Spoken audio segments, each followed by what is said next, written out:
natutunan. Tinangan nato, aron siya pagsabot ng maayo, especially sa pinamubot sa Diyos o yung plano o yung healing ngayagi padayagya sa kasulatan. Ang tuwan niya ito makita o paminawan, kanang dito na ito na time of the ages o tinatawag sa mga na 7 dispensation. Kanang 7 dispensation, although ang mga different dispensation ay pangalan na gikan sa innocence, conscience, human government, practice, law, grace, revelation, millennial kingdom. Kaya sukat-sukat na yan ito. Bago na rin na nakita na ito na. Kasi ito sa mga eskwelahan, Bible school. Sa pag-eskwela na ko, una sa LGBI, dili ka, karoon ko mga dumutan ha. Bisag sa pag-eskwela ka sa Baptist, marala ka Baptist Bible College. Kaya na siya. Kaya, alin na kasi ang pagod sa scope yung doctrines, mga Philippines, mga Baptist, mga Asto. Na ipagkasta sa itang dispensation. Pagaling, kulang lang sa pag-intindi o hindi niya lang i-assess pag-pang. Pero naan na siya. O sa Greece, yung movement din sa Pilipinas, na-protect eskwelahan din o mapag-usap ang itawag na pasyanan sa pagtuon sa plano sa Diyos. Malitawag na time of the ages or God's plan na kung paano ang Diyos mupahayag sa iyang kinabuhi. So, sumala o mabasing ang scriptural sa gamit ng mga kasali at itong mga scriptural ng mga individual sa pagtulo sa puno sa Ginoo. Na ang scriptural yung mga term. Bisag mga theological term. Tapos sa radyo. Theological term na. Ito pa sa ating itoon. Kaya, dahil natin sa mabasa. Bisan Trinity. Wala yung word nga Trinity sa Bible. Hindi, these three are one. So, these are all theological term. Pero na yung sa pagbasa o sa pag-study na tanan, gibasa yun yan sa scripture. So, kumana natin ito na 3 division. Ulo sa ito na 3 division. Mo ko na sabi ko sa ginataw na ito na 3 tenses of sa grammar. Diba na past tense, present, and future. Basic simple tense. Basic simple tenses. Kasi elementary na school, pagabot sa college, wala yung bigyan siya. So, ano na yung magtutulog sa Biblia? Wala siya magamit o wala na yung isunod katong pagtulog na ang gitawag na masyanan. Some times of the ages o ang panahon niya ang Ginoo mupahayag. O sa pagpahayag sa Ginoo, wala ito nga revelation. So far, doon na yung sa tao na magtutulog nga gitawag na tulong. Ibasa niya sa kusara o kana sa isulat ni Apostol Pablo na sa Roma 16, 26. Na mo na matulpan niya mo din ibasa na sa katulog sa paghimok ni Bible school or decide niya na a sort of training ground para kadto sa mga individual nga buot na paggamit o mag-involve para sa ministry, especially ministry of the Bible. So, hindi siya o tanang gibasa din niya sa scripture. Dili niya mo-conserve siya gani ka ng hermeneutics. Hermeneutics, theological term na. From the word hermeneu sa Greek, yan din si Kristo sa Luke 24, he expounded the word ito sa mga disciples. So the word is founded on the Greek is hermenio, where the word hermeneutic is derived. So dili ko siya gamit. Huwag ka na siyang magtutudlo, nung siya'y dihatigit sa scripture o kasala nga iya dituhan nga ang kamatuoran nga gipayag sa Ginoo kaniya nga alang ka nato mao na nga si Apostol Pablo ang iyagi kasya. So, mao na ito kang tanawon. Nga, unsay ki padayag, unsay ki sulat ni Apostol Pablo, may tawag na ini nga dili po ito na kinanda na sa tao sa una, sa mga believers, innocence, conscience, human government, promise, law, grace, semination, linya, kingdom, and so on. Wala. Atol pa sa mga reform, himo-himo na sa tao, wala sa Bible, di ba? Mga reform. Ilagay, gusto nga yung sa human view, tundok sa mga tao. Pero kini siya, this is what God says. This is what the Bible teach about of the so-called time of the ages.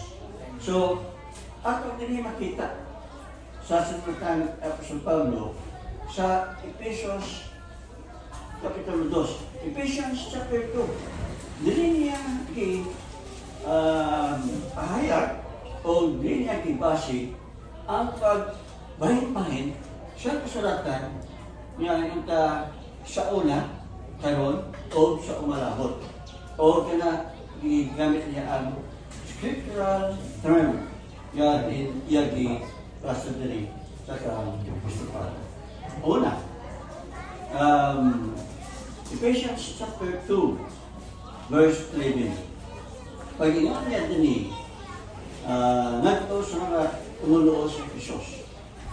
Paul is trying to remind the state of the believers before they became the members of the body of Christ.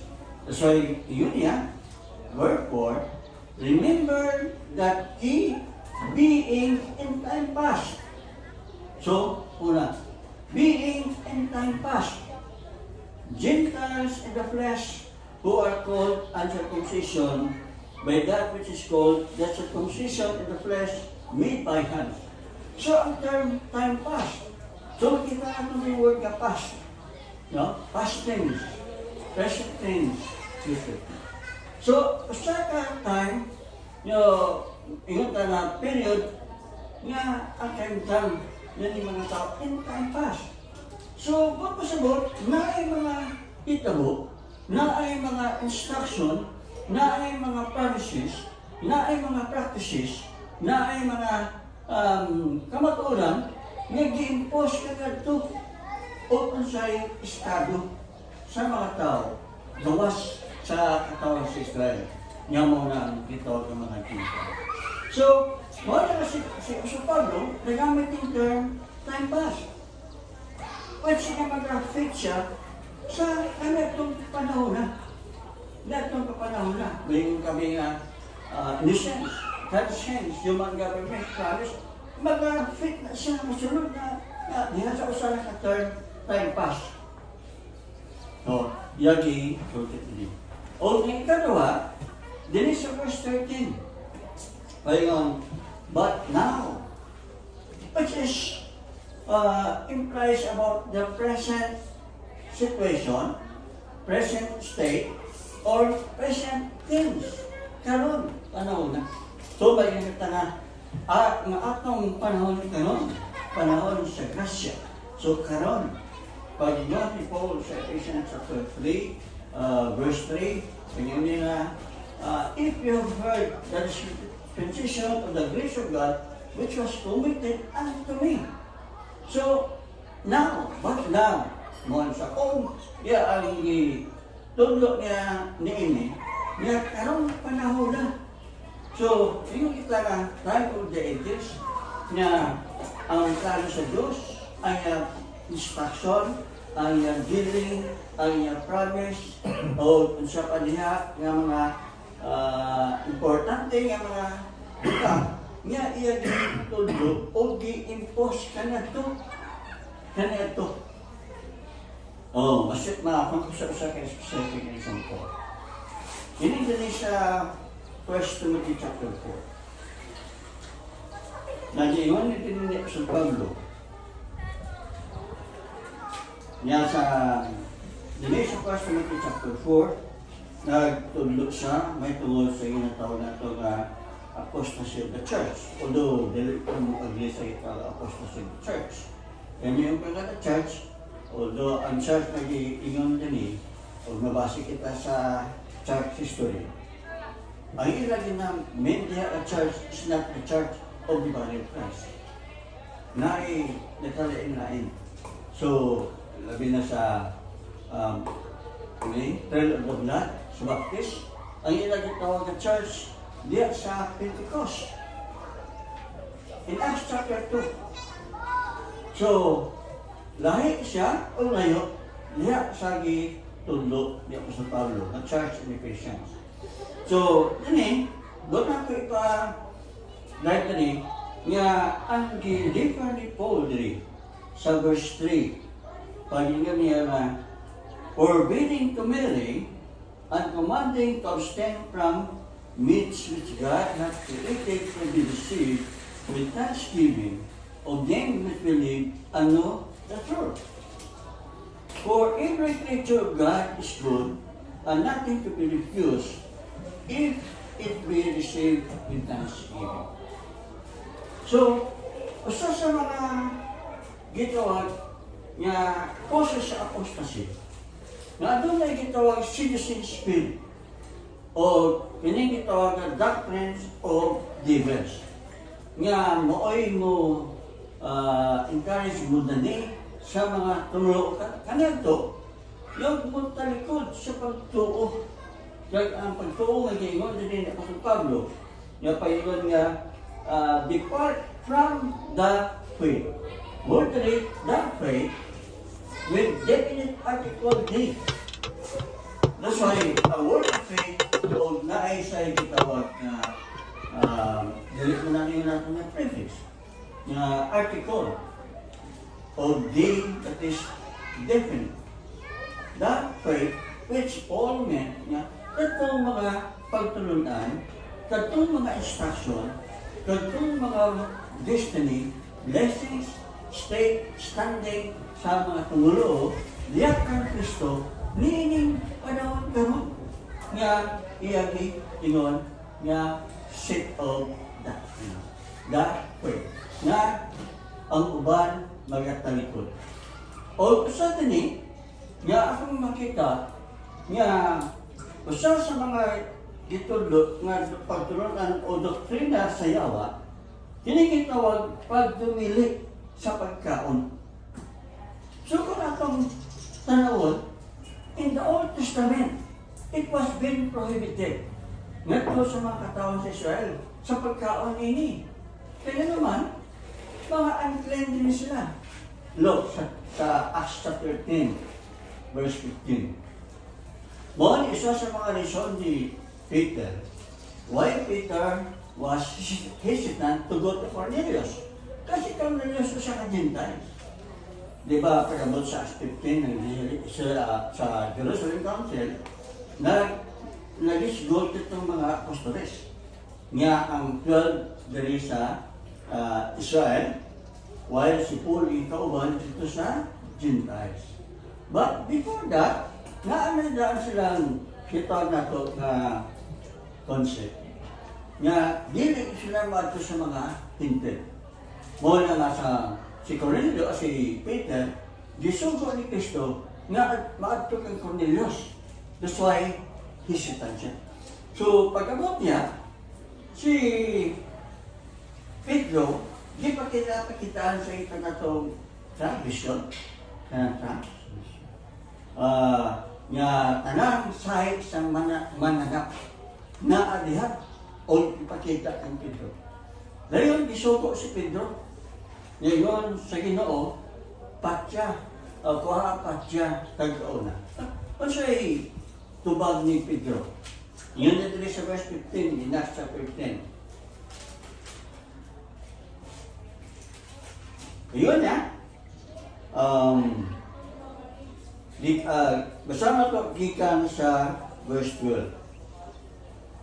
Wherein were all manner of four-footed beasts of the earth, and wild beasts, and creeping things, and fowls of the air, and there came a voice to him, Rise, Peter, kill and eat. So he was commanded, okay, rise, kill and eat. Then Peter said, Not so, Lord, for I have never eaten anything that is common or unclean. Then, ang say ito ba sa tigo o sa Ginoo? And the voice said, Speak unto him again the second time. What God hath cleansed, thou call not thou common. Kung unsay gitinluan sa Diyos, dili nimo tawgon nga hugaw.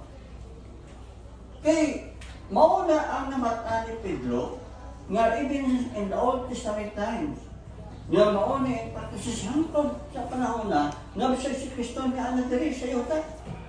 Gipaktis Diyos sa giyapon na sa mga Hudiyo o sa mga Israelites. So, unsay ipakita o kapitindi din sa Ginoo ni Pedro? Si Cornelius o sa ka-Gentiles. O niya, walay nagtuo sila ni Pedro o atong ibalik sa diya nga wala pa si Kristo namatay o wala pa ni kayab sa langit. Ngadto sa Matthew chapter 10, gikan sa verse 2, ngadto sa 7, nga ining napulog duha, gisugo ni Kristo. This world sent by Jesus. O sa pagsugo niya, giingan niya nga sa maglalakaw ka mo, magkasiling nga ang gingarian sa langit ni Ana. Then, padayon ang pagsulti ni Kristo. Ayaw ka mo mag-adto sa agyanan sa mga hintel. Subot pasabot na ang nanandaan sa mga ni Pedro. Nga gisugo sila sa Ginoo, dili madto sa mga hintel. Pero, siguro siya na madto kang Cornelius, nga si Cornelius sa hintel. Dayon, maani ang gipakita ni Kristo diha kang Pedro. O iyagi sahit katong itnatong mga mananak nga dili dapat unon niya mga mahigko kanila. Subot pasabot, ipapalintaw sa Ginoo diha kang Pedro. Nga adunay na higayon ang Diyos mag-open sa window yadto sa mga hintel. Ano man? Because prior to Acts chapter 10 and Acts chapter 9, when Paul was converted, he met the Lord at the road of Damascus. O dito nagpahayag ang Ginoo sa iya. O sa diya natin nabutas. Gitawag na si Ananias nga ato ang ini si Saulo. Ngadto sa tanadam nga straight. O dito iya pandungan. Unsa man tubag ni Ananias sa Ginoo? Ginoo, nasayad ko kung unsay gibuhat ani tawhana sa imong mga katawhan. Mani katong mga Pentecostal saints believers nga persecute ni Saul. Mo na nga hesitant ko si Ananias. Pero unsay tubag sa Ginoo kay Ananias? He was chosen to burn my name before the Gentiles. So, in other words, kung ako makita sa pagkaanam-anam, nga ipakita ni Kristo kay Pedro, nga ang Diyos na nai plano sa pag-open sa window ngadto sa momento. So, kato, ang isulti ni Pedro din may tabo ngadto in time pass. In time pass. So, sa diya pag-iingon sa Ginoo, pwede pa ba niyong tawgon nga mahigko katong gitinloan sa Ginoo? Dili ba? Mga nangalikang from Paul sa 1 Timothy chapter 4. Let's verse 4. May pag-review ni Paul today.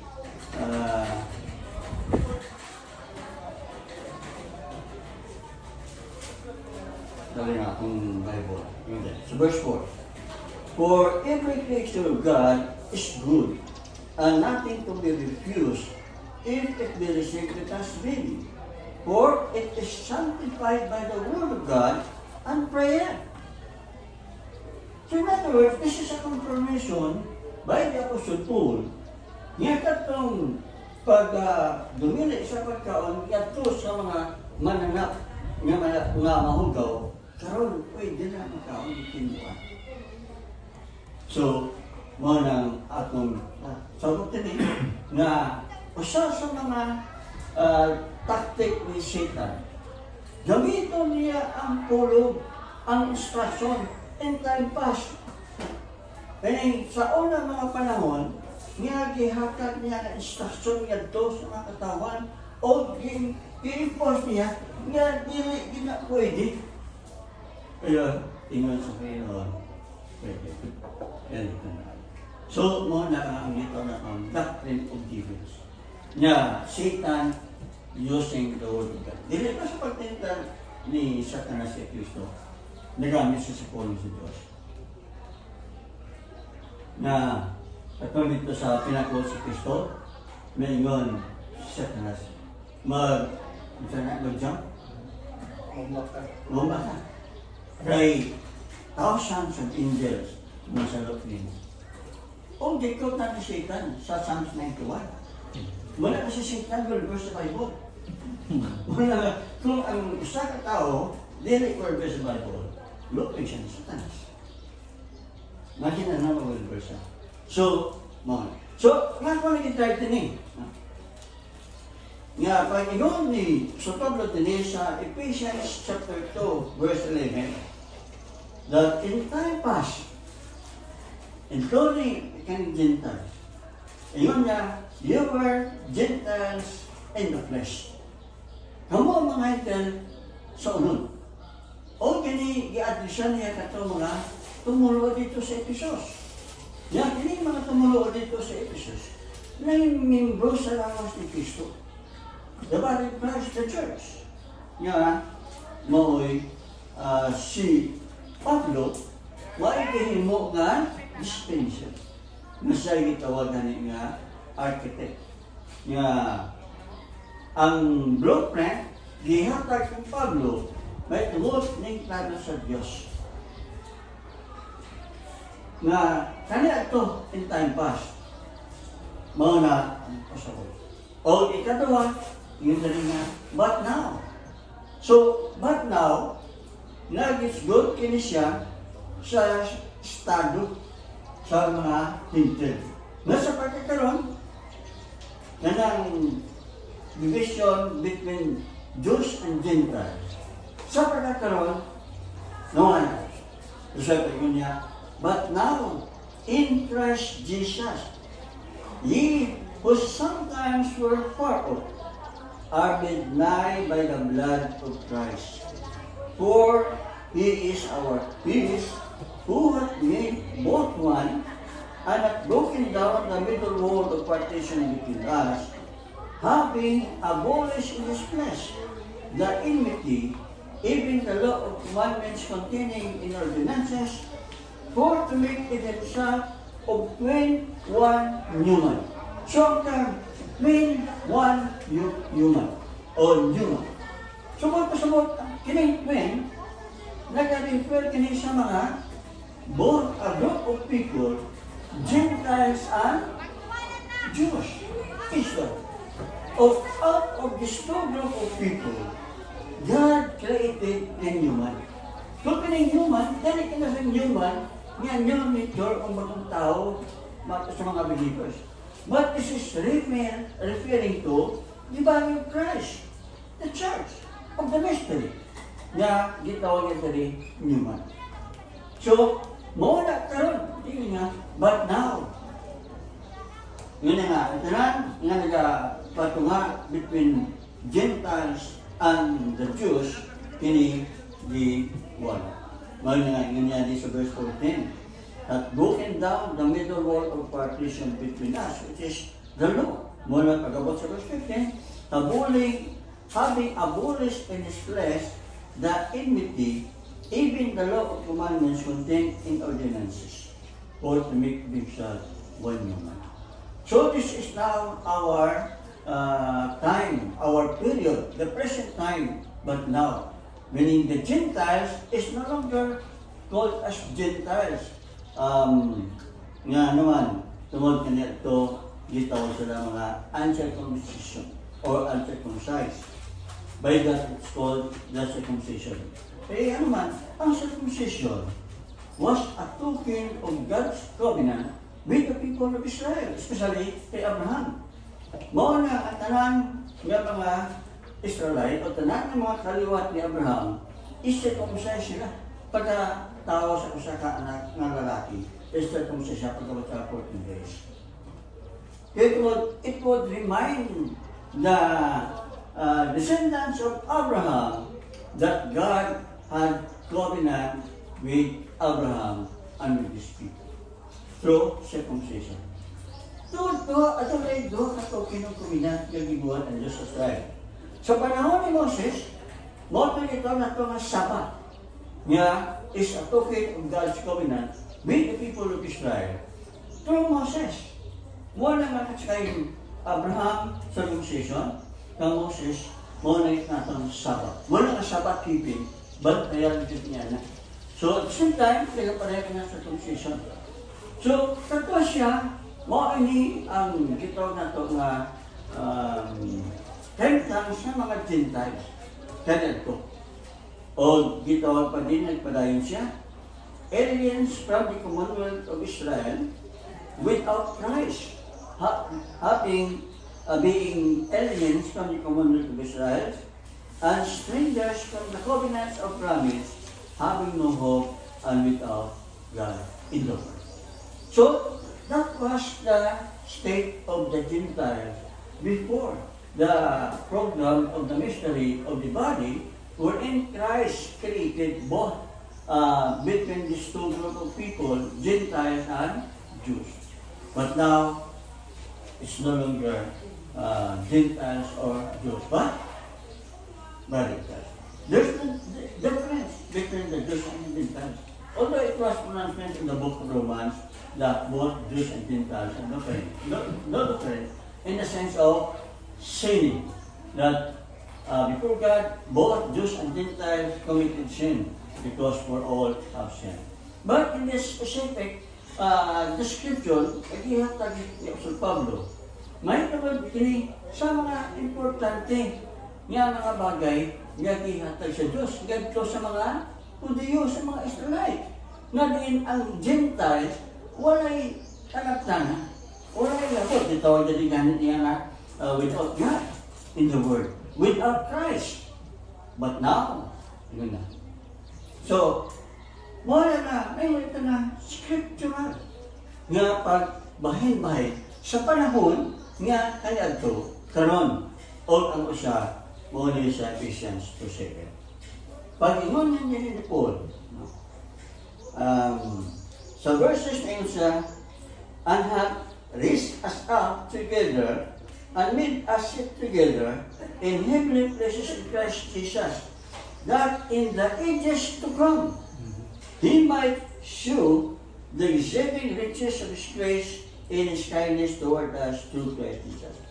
So, ang term ages to come, although, any verse, very controversial in this sense nga, na ito, this is not part of the ages to come. Supposedly, this is not part of the ages to come. Meaning, the future event.